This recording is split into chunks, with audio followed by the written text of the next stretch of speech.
This is madness. A 13th murderer of Ratchet? Mon ami, he was not well liked. But Monsieur Michel would have seen anyone enter Ratchet's compartment. And there were another 10 people milling about, taking their turn at stabbing him. How could they not notice an uninvited killer?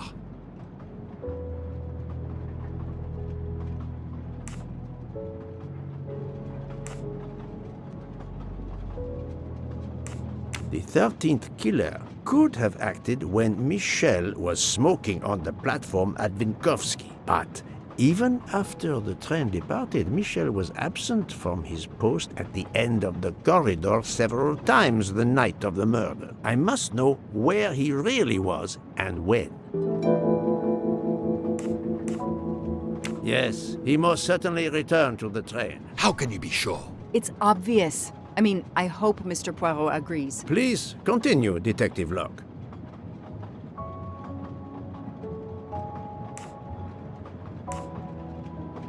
All the passengers and crew are still aboard. If the killer of Mr. Wadi had remained in Venice, we would have noticed right away that someone was missing, and we could have alerted the authorities. I promise you, I made certain everyone was aboard before we embarked. Book, calm yourself. Calm myself? But we're back where we started. There is still another murderer on my train. Wait a moment. Can I change my mind about my verdict? Can we turn everyone over to the police? Everyone? Including ourselves? What? No. No. Oh, it's a nightmare. Let us take it step by step, my friend. We can start by eliminating all of the members of the Ratchet jury.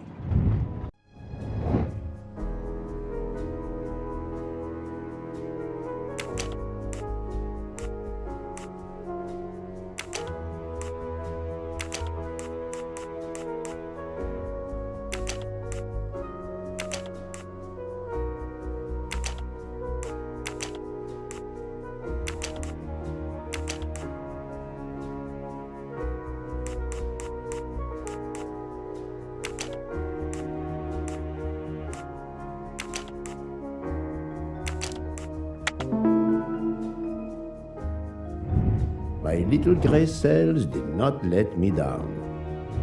If we eliminate the 12 jurors, we are left with 7 additional suspects. 7? It's still too many. I agree. We must reduce our list. Excuse my impatience, Poirot. It's as if my beautiful train is cursed. Can you exonerate any of the 7? Fantastic. Book worked hard to get me aboard the train. He is definitely not a suspect. Yes. Mademoiselle Locke cannot be a suspect. She pursued Mr. Wadi's murderer. Good job. Dr. Constantine alerted me to the 13th stab wound. He is not a suspect. That was easy. I have 4 suspects left who I must now examine more closely. Miss Nielsen, Monsieur Maury, Monsieur Fauché, and Countess Andrény. One of my employees? Suspicious? All 3 got off the train in Venice to restock supplies. Any one of them might have slipped away without being noticed. I suppose. But what of Countess Andrény? You cleared her yourself. She is cleared of the first murder, but we know little of her movements here in Venice, so we still have 4 suspects to interview. Detective Locke? I can't join you, Poirot. My chief saw something on the news about the case and my involvement. He's demanding an explanation. If I want to keep my badge, I have to call him. Then you must do so by all means. I'm sorry. No need to apologize. I understand. I'll make the call from my compartment. If you're looking for me, I'll be there. I hate to say this, Poirot, but I must. There is, of course, one other suspect with a motive for murder. The ransom money. You mean Detective Locke? Then who did she chase? Who killed Aziz? We both saw the masked murderer standing over the body.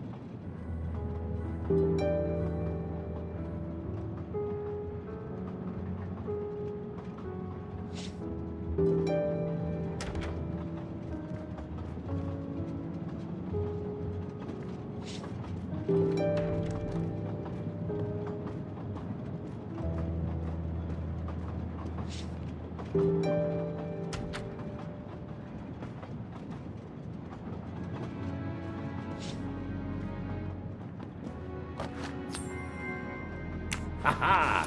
Golden mustache.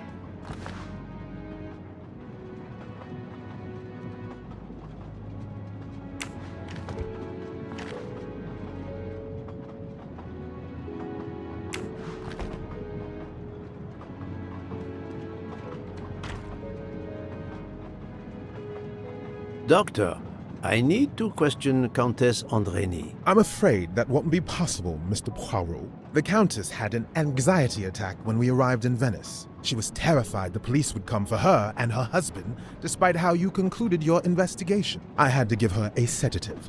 She has been sleeping since. You have stayed with her all the time we were in Venice? Count Andrény begged me to watch over her. I have not left this room. You're the reason she's in this state. Book voted to absolve you all. I accepted his verdict. I told her. I tried to reason with her. What she has already suffered, the strain of these last few days, it was too much. I understand, Count. It's quite all right. I have the answers I came for.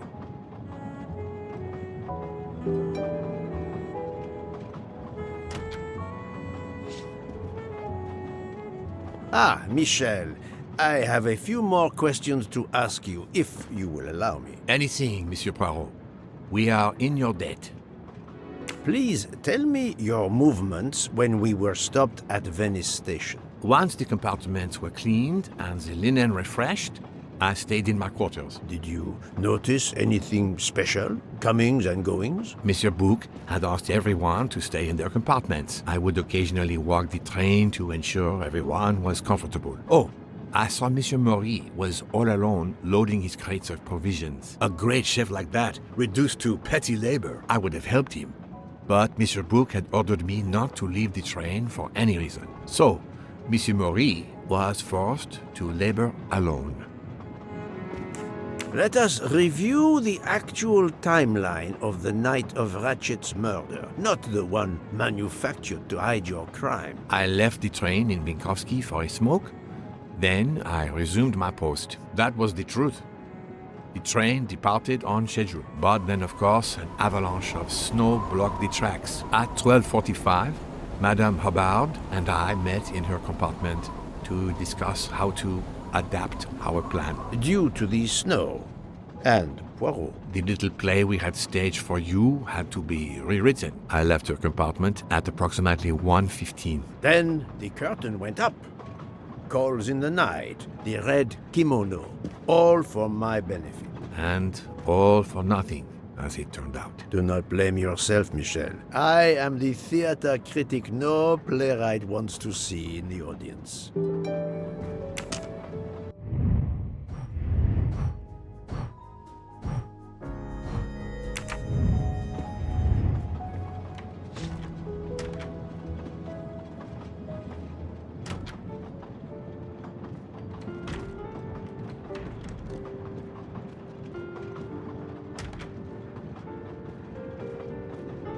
You play well. I didn't mean to interrupt you. Thank you.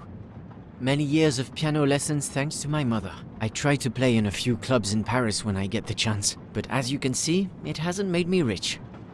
What can I do for you? Conversation only. Tell me about your time in Venice. I had Monsieur Bouc's permission to see my sister. She lives in Marghera, just outside of Venice. She had a baby a few weeks ago. This was my first chance to meet my new nephew. Monsieur Bouc gave you permission? Yes, you can ask him. Most assuredly, I will. What time did you leave and when did you return? I left around 9:10 p.m. I was back by 10:45 p.m. When I got back, Hotaru was in a lot of pain. I gave him a back massage. That would have been enough time to kill Monsieur Wadi and return to the train. May I see your knives? Of course. They are here. If you don't mind. Help yourself. They are under the bar counter. Tell me again about your poker game the night of the murder. It's a regular game to help relax after a long day. Let's see, we started around 11 p.m. We took a short break in Vinkovsky, Hotaru, Pierre and I. The game finished up around 2 a.m. We'd all had quite a bit to drink. Ah, yes, I left for about 10 minutes to refrigerate champagne for the next day. That must have been around 1 a.m.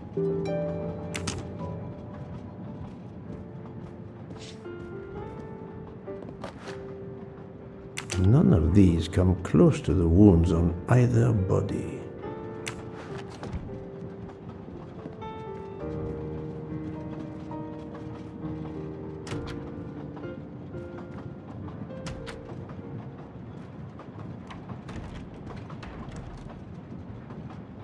You told Fauché he could go into Venice? Marghera, actually. Not so far away. It was his only chance to see his sister. He's been working every train for weeks. There is never time to see the new baby. Enough, Book. Your heart does you credit, but your common sense, it... I know. But it's fine. Isn't it? He did come back. Oh, it's fine, as you say. Unless he saw the baby, then killed someone else and returned to the train. But that's monstrous. Murder is always monstrous, my friend.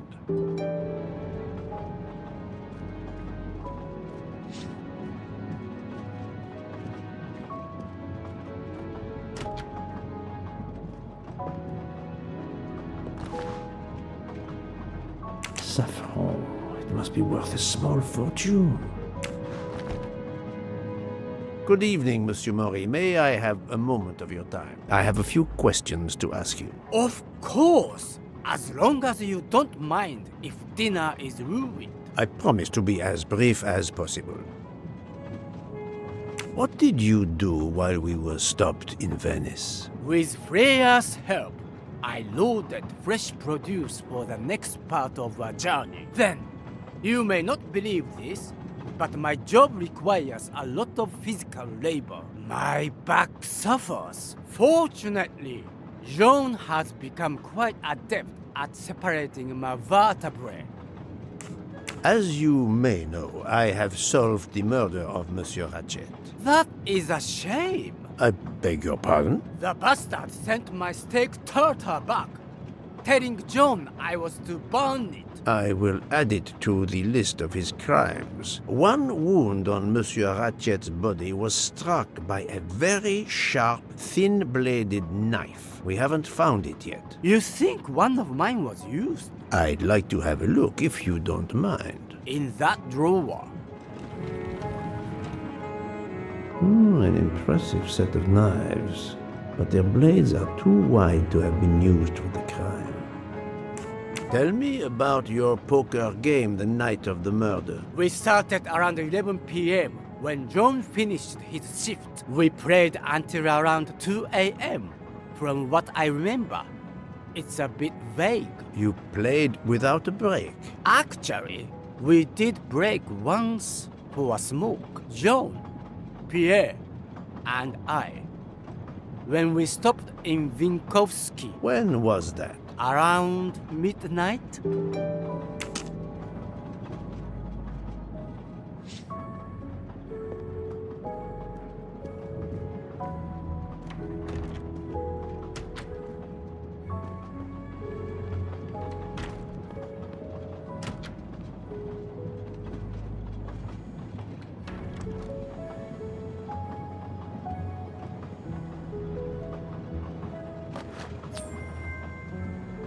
You can never have too many of these.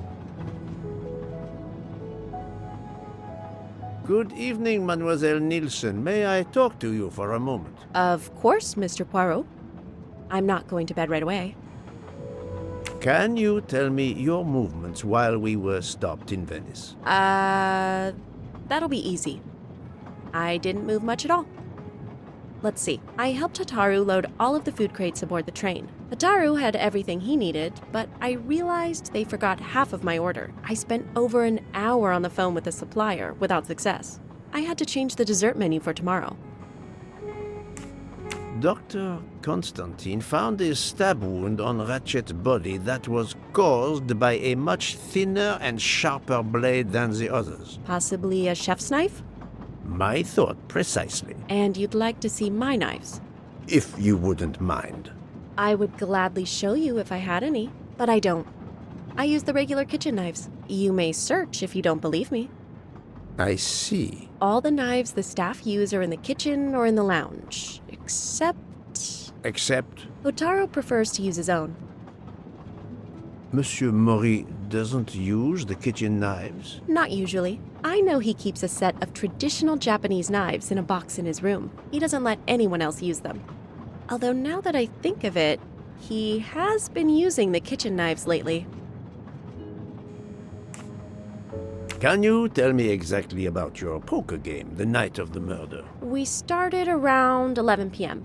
In Vinkovsky, we took a short break. Hotaru and Pierre went outside to smoke. Oh, and Hotaru got sick around a few minutes past 1 a.m.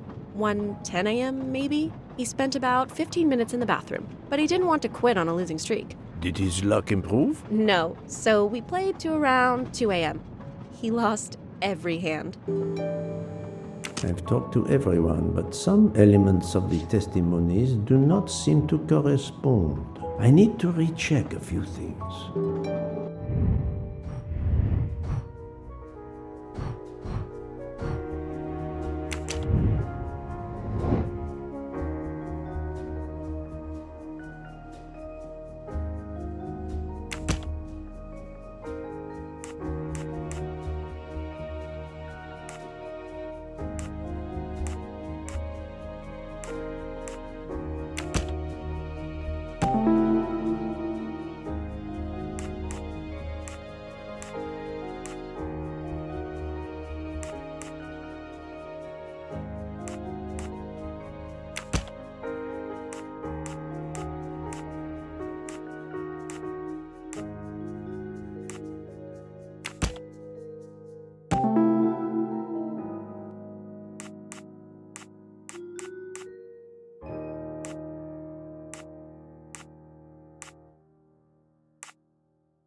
Any of the three staff members had the opportunity to kill Ratchet when Monsieur Michel wasn't watching the hallway. I'm right again. That happens to me a lot.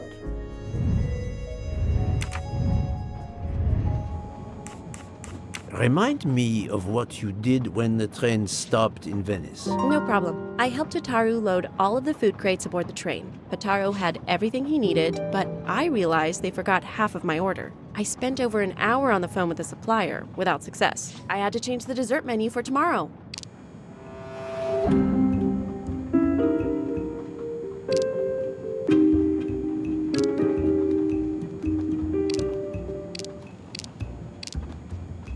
Mademoiselle, I believe you're hiding the truth from me. What makes you say that?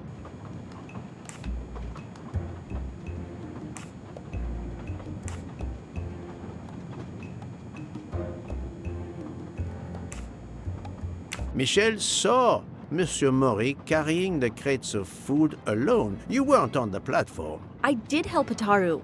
The entire time? He carried so many crates, his back was sore. I'm sorry about that.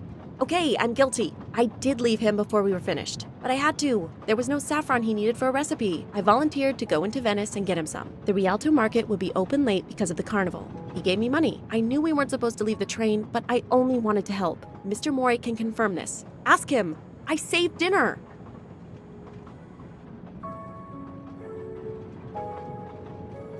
On behalf of my palate, I thank you.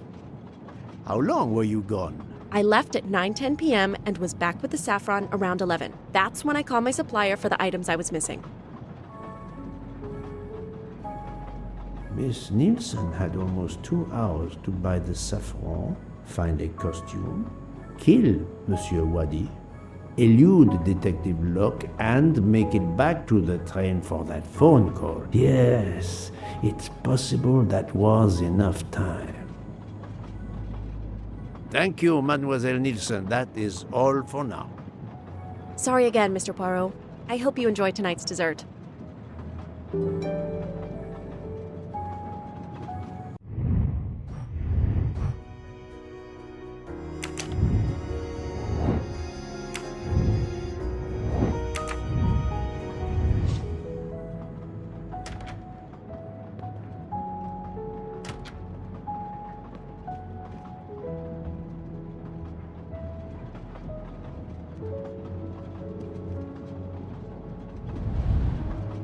The box is secured by some sort of locking mechanism. The design is formed by 3 commas. What is the word in Japanese? Tamoe.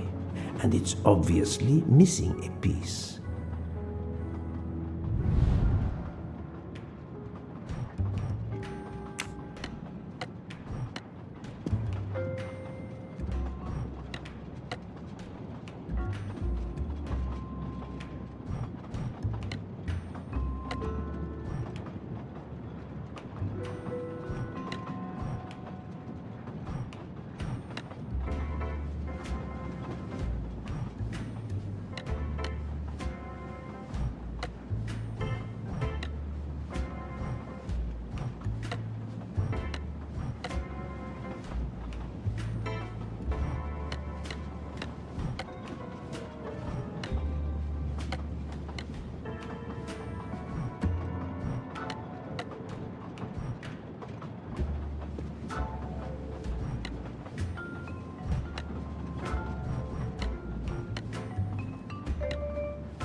An object that looks like a broken comma. It must be part of something else.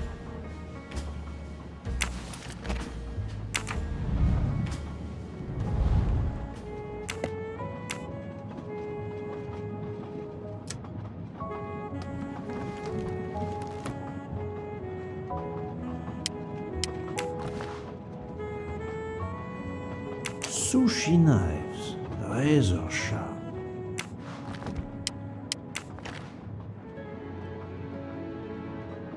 Sushi knives, razor sharp.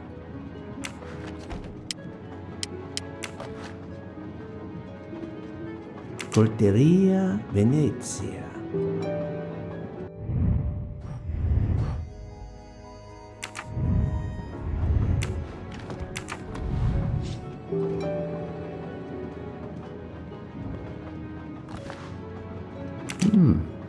Black feather. That reminds me of something.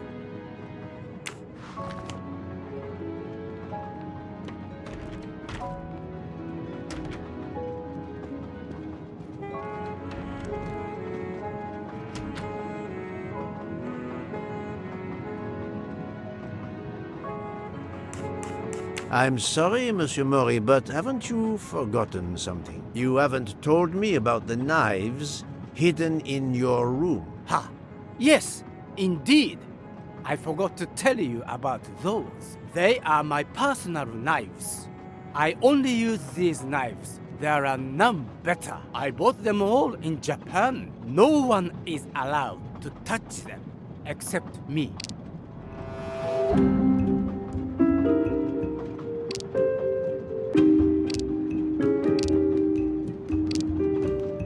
I'm afraid you are better at sushi than lying. What? What do you mean?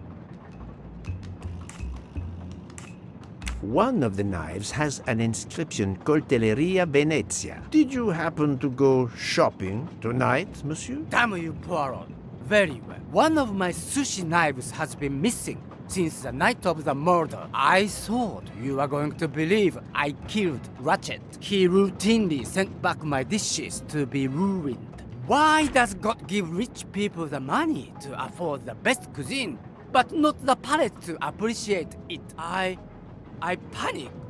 I know a very good store in Venice. I went to buy a knife to replace the one that had gone missing, so I wouldn't be accused. I assure you that I had nothing to do with any murders. I would have an easier time believing you, monsieur, if you put that knife down. Oh, yes, of course. Sorry. What time did you leave on your little shopping trip? I left around 9:30 p.m. I was back a little after 11:15 p.m. Time enough to stab Monsieur Wadi and return. Very well, Monsieur Mori. That's all for now. If I have another question... I'll be right here, cooking.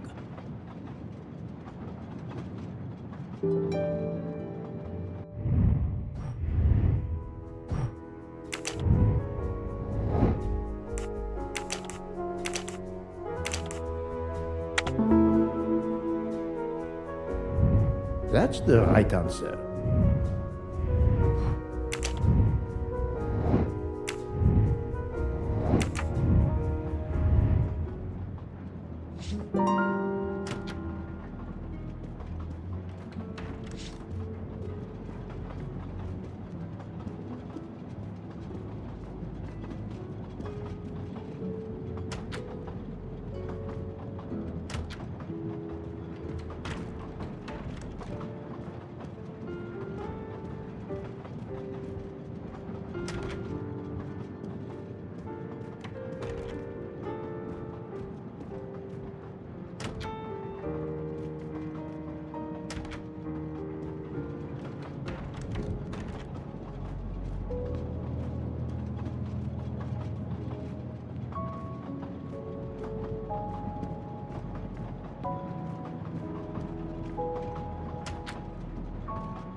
What have you been doing, Poirot?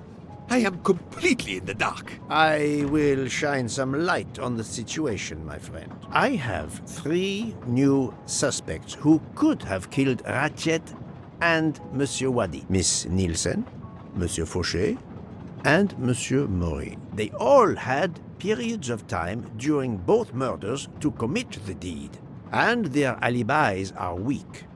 A visit to family, and not 1, but 2 shopping trips. But all are my employees. Alas, yes, my dear book. But we have no proof against any of them. None of the 3 appears to have any motive whatsoever. But this is a tragedy. Do not give up hope. We will catch this murderer. There is still one place that may hold the evidence we need. Geneva. Exact. Do not give up hope? Well, that's easy for you to say. But what if it's Freya? What becomes of dessert? If it's Sotaru, who will cook? Me? And the worst, if it's Jean, who will serve the drinks? I've been checking up on the Banque du Lac. I had to confirm my identity for Interpol, so they contacted my captain at the Berkshire Police. I suspect he was not pleased. That my vacation was actually an unofficial investigation? I'll say. I would be happy to speak to him on your behalf. Thank you, but he'll get over it. It's a chance to close the books on the Armstrong kidnapping. He stopped yelling, asked for a report, then granted me an extra week. Excellent. What did you learn from Interpol about the Banque du Lac? It's had a bad reputation for over a century. Customers have included the mafia, Nazis, corporate swindlers of every description, even heads of state. It is true, this. It is the worst-kept secret in banking. They take advantage of the bank's strict policy of protecting the anonymity of its clients. This is in defiance of many laws from multiple countries, including Switzerland itself. Of course, I have never taken advantage of such a corrupt system. That goes without saying, my friend. There are ongoing investigations, subpoenas, court orders. The bank will eventually have to comply, or its assets may be seized. But until then, it still thrives, thanks to its wealthy and powerful clients. It sounds perfect for the late Monsieur Ratchet. Do you have any ideas? The serial numbers from some of the bills match those from the Armstrong kidnapping. We agreed in Venice that the bulk of the money must still be physically in the bank's vault. I concur, Detective Locke. Exemplary work. So, our next task is clear. We need to get into Ratchet's safety deposit box. There'll be codes, passwords. And Monsieur Wadi would, of course, have known them all. The bag of money he carried is proof of that. We'll need to find information about Ratchet's box in Wadi's office at the bank. Most assuredly, but remember the secrecy involved. I doubt his office will contain all we need. Where else must we dig?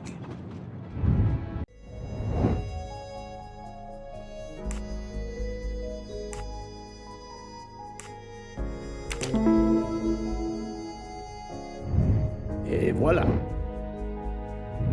Mr. Wadi couldn't keep all of his secrets at the bank. Hopefully we'll find something in his apartment. We already have his address thanks to his passport, and his keys we retrieved from his body. The train stops in Lausanne at 8 a.m. But that's far from Geneva. I can delay the departure until 11 a.m. No later. The police are expecting us in Paris by the end of the afternoon at the latest. They won't tolerate any delay. The bank doesn't open until 9. I can see only one way that gives us a chance to be on time. Let's take a taxi. I checked a map. It should take us less than an hour to get to Geneva from Lausanne, which leaves us just enough time to access that safety deposit box. We have no choice if we want to be back to the train by 11 a.m.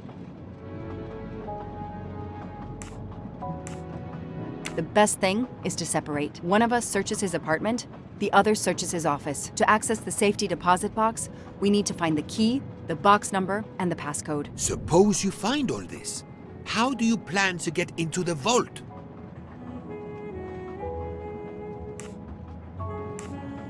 We are going to use the bank's anonymity policy to our advantage. And the quickest way is for you to impersonate Ratchet. I would rather impersonate Jack the Ripper, but in the interest of justice, I will do it. We need to find the account number. Along with everything else. I will say I want access to the vault. They don't ask for papers or even names. The vault information is enough. I'm not hearing any of this. I run a train company. I don't rob banks. Perfect. Let's recap the plan.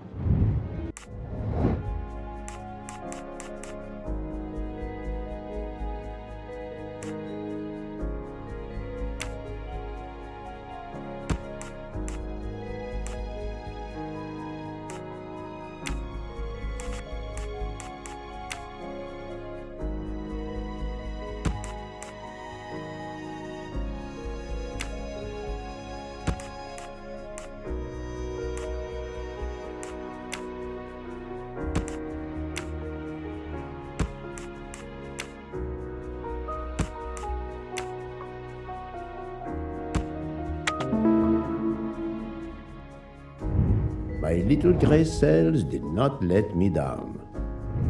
To sum up, we're going by taxi to Geneva. Then we'll split up.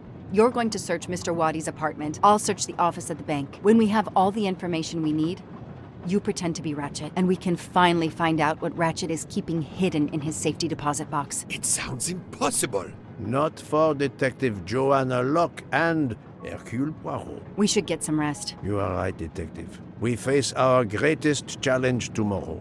Together.